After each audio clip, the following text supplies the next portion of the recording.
अस्सलाम वालेकुम। कैसे हैं आप सब? उम्मीद करती हूँ खैरियत से होंगे। आज हम बना रहे हैं बीफ़ पुलाव ना, यखनी वाला बीफ़ पुलाव। आप इस तरीके से ये पुलाव बनाइएगा, बहुत ही मज़े का और बहुत टेस्टी बनता है और बहुत जल्दी भी बन जाता है। मैंने बीफ़ ले लिया था तकरीबन 1 kg के करीब ये गोश्त था।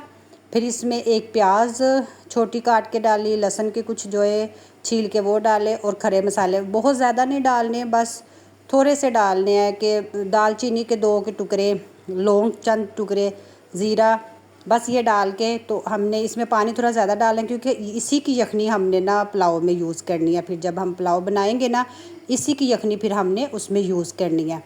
तो फिर इसको इस तरह करके प्रेशर लगा देंगे, थोड़ा सा नमक डाल देना साथ में और इसको फिर प्रेशर लगा देंगे। और फिर आपने 15 से 20 मिनट के लिए इसको प्रेशर लगा देना कि आपको अंदाज़ा होगा कि गोश्त कितनी देर में गल जाएगा, आपने उतनी देर में प्रेशर लगा देना है। ये देखिए मैंने इसको खोला तो हमारा जो है ना प्रेशर लग गया था और गोश्त जो है वो बहुत अच्छी तरह से गल चुका था, बहुत अच्छी तरह से।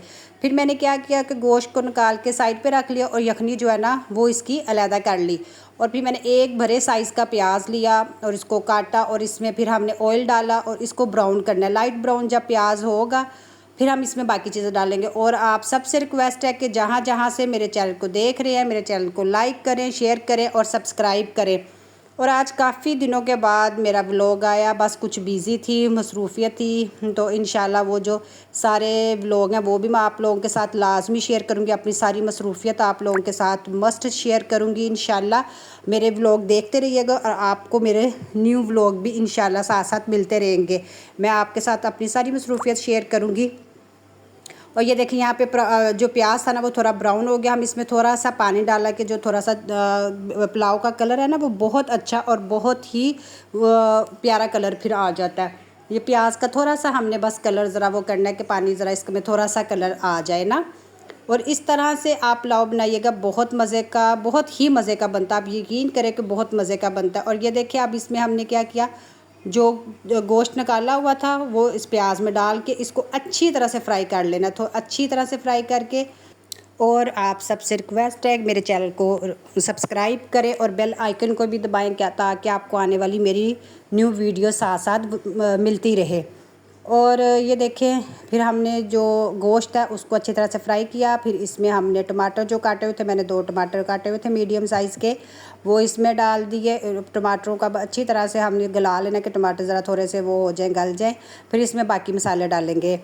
और कैसे आप सबके दिन गुज़र रहे हैं? आज कल तो बहुत गर्मी हो गई है, बहुत ज़्यादा ना। तो यहाँ पे तो रात में बहुत बारिश हुई, बहुत ज़्यादा बड़ा अच्छा मौसम हो गया था, बहुत ही अच्छा। पर रात को इतनी बारिश हुई, सुबह इतनी तेज़ धूप, इतनी तेज़ धूप, पता नहीं कि रात को इतना अच्छा मौसम होता है, सुबह ऐसे होता है कि जैसे पता नहीं बारिश हुई नहीं है। इतनी ज़्यादा गर्मी हो जाती है, बहुत ज़्यादा गर्मी हो जाती है फिर ना।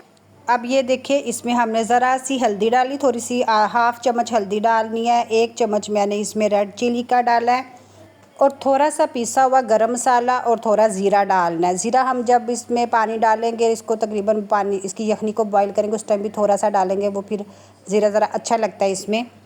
तो ये देखें अब हमने इसको फिर अच्छी तरह से फ्राई कर लेना है। जब ये सारे मसाले डालने हैं और अच्छी तरह से फिर इसमें भून लेना। और आपका ये आप पे है कि आप इसमें बिरयानी मसाला डाल लें। मैं इसमें थोड़ा सा बिरयानी मसाला भी डालूंगी, उससे बहुत ही अच्छा टेस्ट आता है, उसका ज़रा टेस्ट वो इन्हेंस हो जाता है। वैसे आपकी ये ऑप्शनल है, बिरयानी मसाला आप डालना चाहे डाल लें, नहीं डालना चाहिए वो आप पे है कि अगर आप इसके टेस्ट को मज़ीद वो करना चाहते हैं, इन्हेंस करना चाहते हैं, टेस्ट को मज़ीद डेवलप करना चाहते हैं तो इसमें ज़रा सा बिरयानी मसाला डाल लें। और इस तरह से फिर ये देखिए मैं इनको अच्छी तरह से फ्राई कर लूँगी, बहुत अच्छी तरह से। इसमें बिरयानी मसाला भी डाल के तो इसको अच्छी तरह से फ्राई कर लेंगे। फिर इसके बाद जो यखनी हमने निकाल के रखी थी ना, फिर वो हमने इसमें डालें। जब आपको लगे कि जो गोश्त है वो अच्छी तरह से फ्राई हो गया, जब आप इस तरीके से अच्छी तरह से गोश्त फ्राई करेंगे तो आप यकीन करें कि गोश्त में से बिल्कुल कोई स्मेल, कोई कुछ नहीं आएगा। बस गोश्त को आप जब अच्छी तरह से फ्राई कर लेंगे तो फिर बिल्कुल स्मेल नहीं आएगी। अक्सर लोग कहते हैं भी उनको ये होता है कि हमारे पुलाव में से गोश्त की स्मेल आ रही है ऐसे ऐसे, तो जब आप इस तरह करेंगे फिर बिल्कुल भी स्मेल नहीं आती है। अब ये देखें इसमें मैंने थोड़ा सा पानी डाला कि वो ज़रा थोड़ा मसाला साथ लग रहा था, थोड़ा सा पानी डाल के इसको थोड़ी देर के लिए ढाँप देंगे। और साथ साथ मेरे चैनल को सब्सक्राइब भी करते जाएं